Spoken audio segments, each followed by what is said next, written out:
Guys আপনারা দেখতে পাচ্ছেন ওই একটা রিক্সা এক ঘন্টা যাবৎ দাঁড়ায় আছে। তো আমি ভাবতেছি কেন দাঁড়ায় আছে। তো গেলাম, তারপর শুনলাম ওনার কাছে যে ওনাকে দুইটা ছেলে মেয়ে 1 ঘন্টা যাবৎ বলে চলে গেছে যে আসতেছি বলে চলে গেছে, এখন আসে নাই। ঠকাতে পারবে। তোমার ভাড়া কত?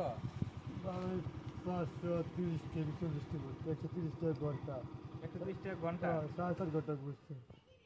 4.5 ঘন্টা? এই 4 বছর 10 বছর করার থেকে ঘুরছে 9:30 মুসিন। 9:30 সময় থেকে। কোন দিকে গেছে, কোন দিকে গেছে? আরে যে ডেলিভারি হবে তবে গাড়িটা ঘুরাও, ঘুরে মাঝে মতো আমার কাছে দেখো ভাই তুমি গাড়িটা ঘুরাও, আর পুনা করতে বন্ধু আমি তোর ভাই সামনে ও মোবাইলেও ছাড়া কি হচ্ছে আল্লাহ জানে। তোমার গাড়িটা ঘুরাম বেগে মেয়ে আরাম আমি গাড়ি ঘুরাইছি গাইছিলাম তোর আমি মাইছে আমি দেখছি আইতাছে সামনে হতো আমি আর পাইলাম না। ওই এমনি গেছে টুমকো দাঁতলা হয়। কয়জন লোক কইছ? এক ছেলে এক মেয়ে। হ্যাঁ মানুষ কি খারাপ হইতে পারে, এইসব মানুষের কারণে দেশটাই খারাপ। তোমারে আমি 130টা টাকা দিছি, নেও এদিকে তুমি কিছু নাও। আহারে কি অবস্থা দেখছে, কেমন ধরনের মানুষ এরকম কাম হয়। এদিকে আয়ো।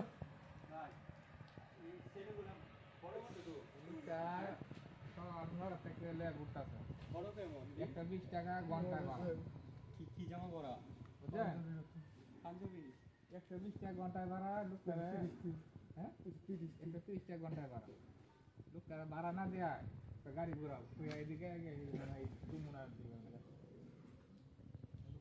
এমনি দেখেছে এই রাস্তাটা গুনগুনা রাস্তা তো কিন্তু স্যার আর কি আমাদের এলাকার লোকজন তো এরকম না না না এরকম করতে না, এটাই গুনগুনা। কপাল ভালো তো তোমার মতো ব্যক্তি নিতে গাড়ি নিতে আমার যাত্রী আমার কাছে কাইটতে দিবে সমস্যা হইব।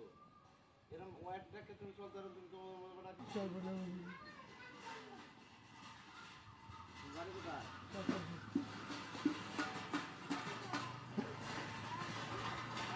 বাইরে বাড়ি যা ঢুকিয়া